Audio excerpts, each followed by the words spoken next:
시청자 여러분 안녕하십니까? 뉴스토마토 이범종 기자입니다. 캡콤의 대표작 역전재판 시리즈가 역전재판 456 오도루키 셀렉션으로 돌아왔습니다.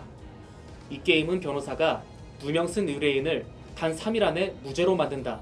다시 말해 불리한 상황을 역전시킨다는 설정으로 인기를 끌고 있는데요.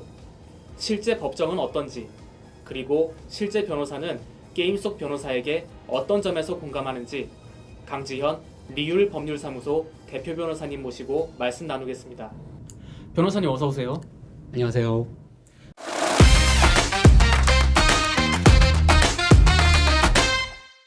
네, 와주셔서 감사드립니다. 변호사님, 오늘 우리가 얘기할 역전재판 무슨 게임인지 간단히 설명 먼저 드리고 질문 이어가겠습니다. 네. 이 게임 속 세상에는 폭증하는 범죄에 대응하기 위해 서심 법정 제도가 도입됐습니다. 단 3일 안에 끝나는 서심 재판에서 재판부가 유무죄를 결정하고 이후 본심 재판에서 양형이 결정되는데요. 이 때문에 초대 주인공 나루호도 류이치, 그리고 이번에 나온 오도루키 셀렉션의 주인공 오도루키 호스케 변호사가 누명 쓴 의뢰인을 단 3일 안에 구해내기 위해 상황을 역전할 기회를 노려야 합니다. 지금 화면 보시면 사건 현장에서 증거를 찾기도 하고요. 검찰이 못 찾은 증거를 제출해서 상황을 반전시키기도 합니다. 변호사님, 역전재판 해보셨나요? 네, 해봤습니다. 네. 예전에 게임빌에서 개발자로 일하신 경력이 있잖아요. 네, 맞습니다. 우선 전직 개발자이자 게이머로서 이 게임 어떻게 평가하세요? 개발자 관점에서 봤을 때는 굉장히 잘 만든 게임이죠. 명작 게임입니다. 이 게임은 개발자 관점에서 봤을 때 굉장히 잘 만든 게임이에요. 네. 일반인에게 생소한 법정을 소재로 다뤘다라는 점에서 굉장히 의의가 있는 게임이고요. 예. 실제로 이제 그 법정에서 증거를 제출을 하고 검사의 주장을 탄핵해 나간다라는 그 과정에서 형사재판 묘미를 느낄 수 있고 그래서 아마 법정 드라마를 좋아하신다라고 하면 꼭 한번 해보실 것을 권유해드리고 싶습니다. 3일짜리 재판에서 역전을 한다. 이거는 그 게임에서는 긴장감 높이기 좋은 소재인데요. 국민 참여 재판 정도를 제외하면 실제 모든 형사사건 1심이 이렇게 3일 안에 끝난다. 그러면 어떻게 될까요?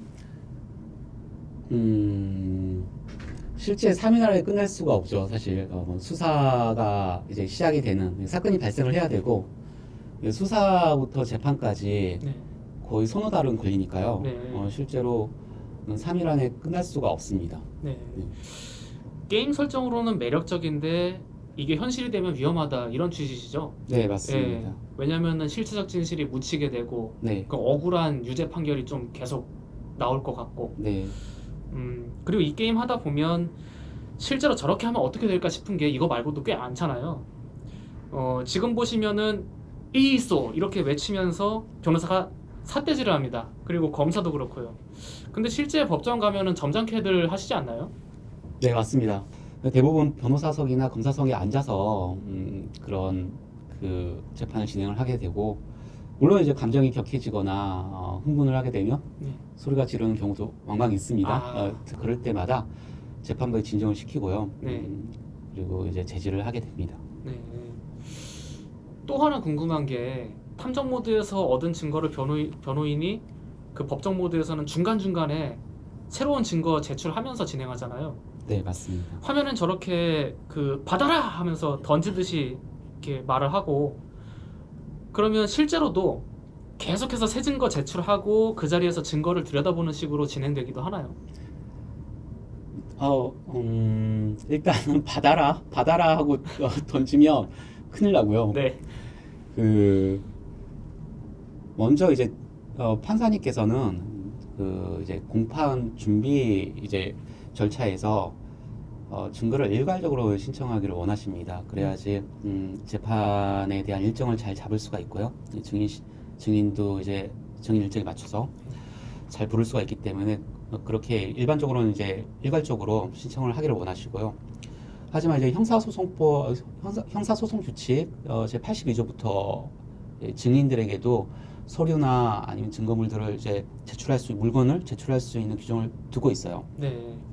그런데 이제 증거 조사가 맞춰지지 않은 서류나 물건 같은 경우에는 상대방에게 사전에 열람할 기회를 줘야 된다라고 규정을 하고 있고요. 그리고 증인의 기억을 환기시키기 위한 물건이나 이런 것들은 미리 재판장의 허가를 받아서 그렇게 신문을 하도록 규정을 하고 있습니다. 네. 그 게임 하다 보면은 화면 상단 오른쪽에 변호인 에너지 바 이런 게 있잖아요. 화면 오른쪽 위에 막대기가 있고 만약에 제가 엉뚱한 증거를 이제 잘못 던지거나 또 증언에서 엉뚱한 부분이 모순 있다 이렇게 잘못 지적을 하면 그 재판부가 페널티를 주면서 이 막대가 줄어들잖아요. 그리고 완전히 바닥나면은 더 볼 것도 없습니다 하면서 그냥 바로 유죄 때려버리고. 그러니까 현실 재판도 이런 장치를 같은 맥락으로 좀 살펴볼 수가 있을까요? 네, 실제 공판의 긴장감을 네. 굉장히 적절하게 묘사한 게임의 장치라고 볼 수 있고요. 네. 그렇지만 실제 변론 과정에서는 임기응변을 삼갑니다. 아. 최대한 이제 절제를 합니다. 네. 네. 그 왜 임기응변은 안 될까요? 일단은 네. 이제 상대가 있는 게임인 거죠. 그 네. 현실도 네. 검사라는 상대가 있잖아요. 네. 똑똑한 분이십니다. 네. 임기응변을 하다가 실수하게 되면 재판이 굉장히 불리하게 돌아가게 되고요. 판사님도 심정을 불리한 쪽으로 형성을 하시게 됩니다. 네. 임기응변을 해서 유리하게 끌고 갈 수도 있겠지만 음. 실수를 하게 되면 큰일이 나기 때문에 피고인에게 직접적으로 불이익이 오기 때문에 최대한 임기응변을 삼가하게 되는 것입니다. 그런 점이 게임 안에서는 그 변호사의 그 페널티 막대 그걸로 이제 보여지게 된다. 맞습니다. 네. 이게 될까 싶은 질문이 또 있는데요. 이 사진 되게 유명하잖아요. 그 앵무새 상대로 증인 신문하는 거. 네, 맞습니다. 이게 살인사건 진범이 기르는 앵무새한테 특정한 질문을 던지면 그에 대한 대답으로 진범의 범행 의도를 알아낼 수 있게 되는 그런 상황인데 현실에서도 과연 예외로 작용을 할 수 있을까요? 과연? 기자님, 네. 법정에 가보신 적 많으시죠? 네, 네. 많습니다. 증인 신문 하시는 것도 보셨죠? 네, 봤죠. 증인 신문 하시기 전에 네, 증인 선서하시는 것도 보셨겠네요. 네, 봤죠. 이렇게 손 들고 네. 뭐 거짓을 말하면 위증해버려 받겠다고 네. 하죠. 네. 앵무새는 뭘 들어야 될까요? 발을 들어야 될까요? 날개를 들어야 될까요? 그 증인이라는 것이 네. 사람을 전제로 하고 있는 것이잖아요. 네.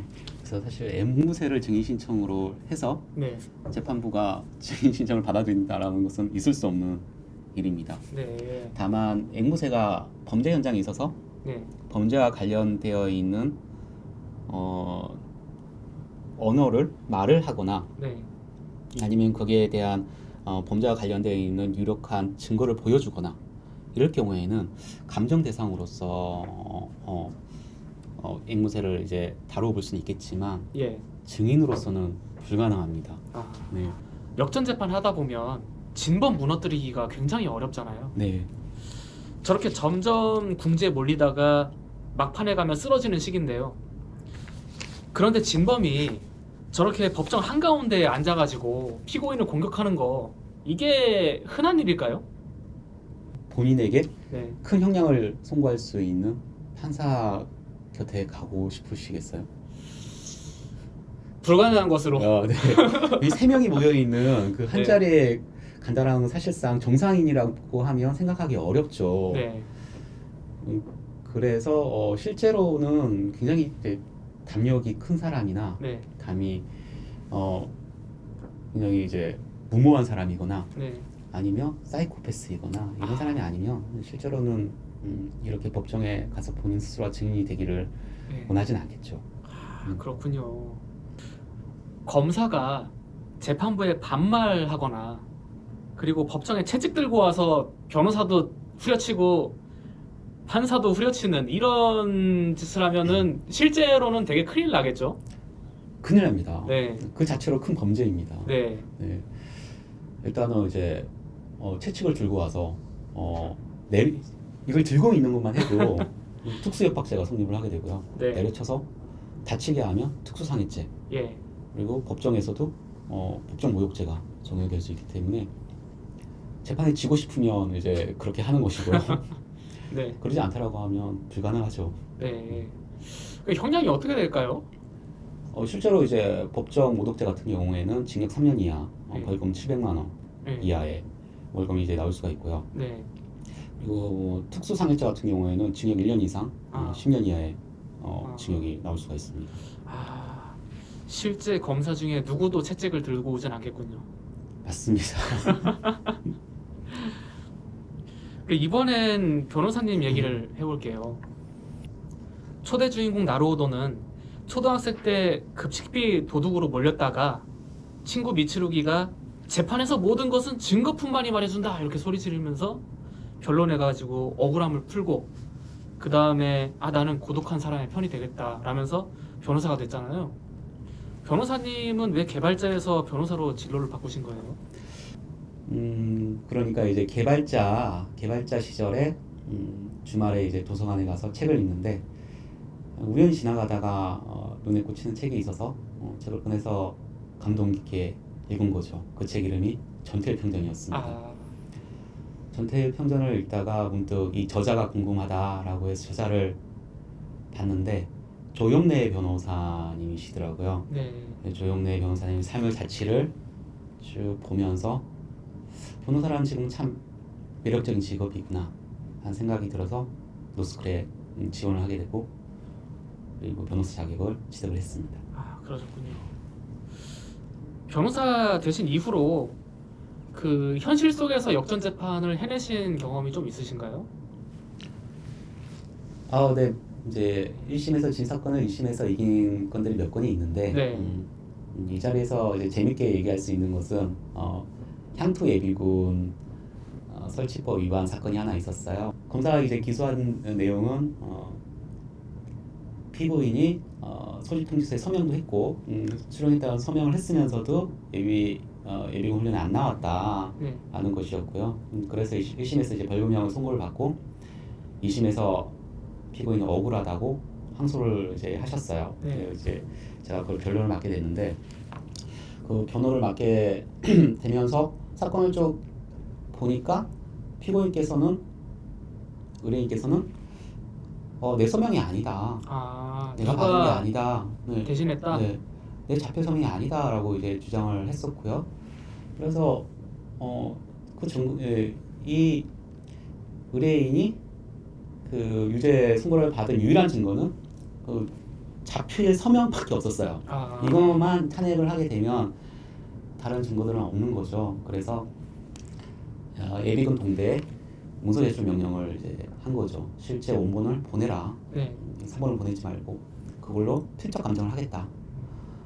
라는 취지로 재판부에 요청을 드렸고 결과적으로 동대에서는 문서를 못 보내왔어요. 네. 그리고 국가수에서는 필적 감정을 못 하겠다라고 나왔어요. 그래서 더 이상 이제 검사 쪽에서 제출할 증거가 없는 것이었고 네. 그래서 이 문서의 진정성을 인정할 수가 없다. 네. 그래서 재판부가 이제 원심을 기각하고 네. 피고인에게 무죄를 선고했던 사안이었습니다. 아. 재밌는 사건이었죠. 그야말로 네. 역전 재판이네요. 네, 맞습니다. 여기서 게임 속 나루오도 변호사랑 현실 변호사의 공통점이 보이네요. 나루오도 변호사는 의뢰인에 대한 믿음 하나로 3일짜리 재판을 버텨내잖아요. 만일 변호사님도 그 서심 재판을 앞에 둔 의뢰인을 만났고 여러 사정이 불리하지만 이 의뢰인이 억울한 상황이 맞다. 그때는 어떻게 하시겠습니까? 일단 이제 제가 변호를 하는 것이 피고인에게, 그러니까 그 의뢰인에게 도움이 되느냐를 이제 살펴야 될 것이고요. 제가 잘 모르는데도 불구하고 3일 만에 문제를 이끌어낼 수는 없을 것이니까요. 네. 제가 잘 아는 분야고 그리고 의뢰인께서 굉장히 억울한 일을 당했다. 그리고 이것은 누군가 변호를 해줘야 되고 제가 그것을 잘할 수 있겠다라는 판단이 들면 기꺼이 수임을 해서 변호를 하겠습니다. 아, 그러시군요. 네, 게임 속 나루오도는 애당초 난 어째서 변호사가 된 걸까? 그건 고독한 사람의 편이 되는 유일한 존재가 변호사기 때문이라고 말하는데요. 아무도 나를 믿어주지 않을 때 내 편이 되는 변호사가 현실을 살아가고 있습니다. 그리고 이들은 의뢰인을 위해 이렇게 외칠 준비가 되어 있습니다. 변호사님과 함께 외쳐보겠습니다. 하나, 둘, 셋, 이승!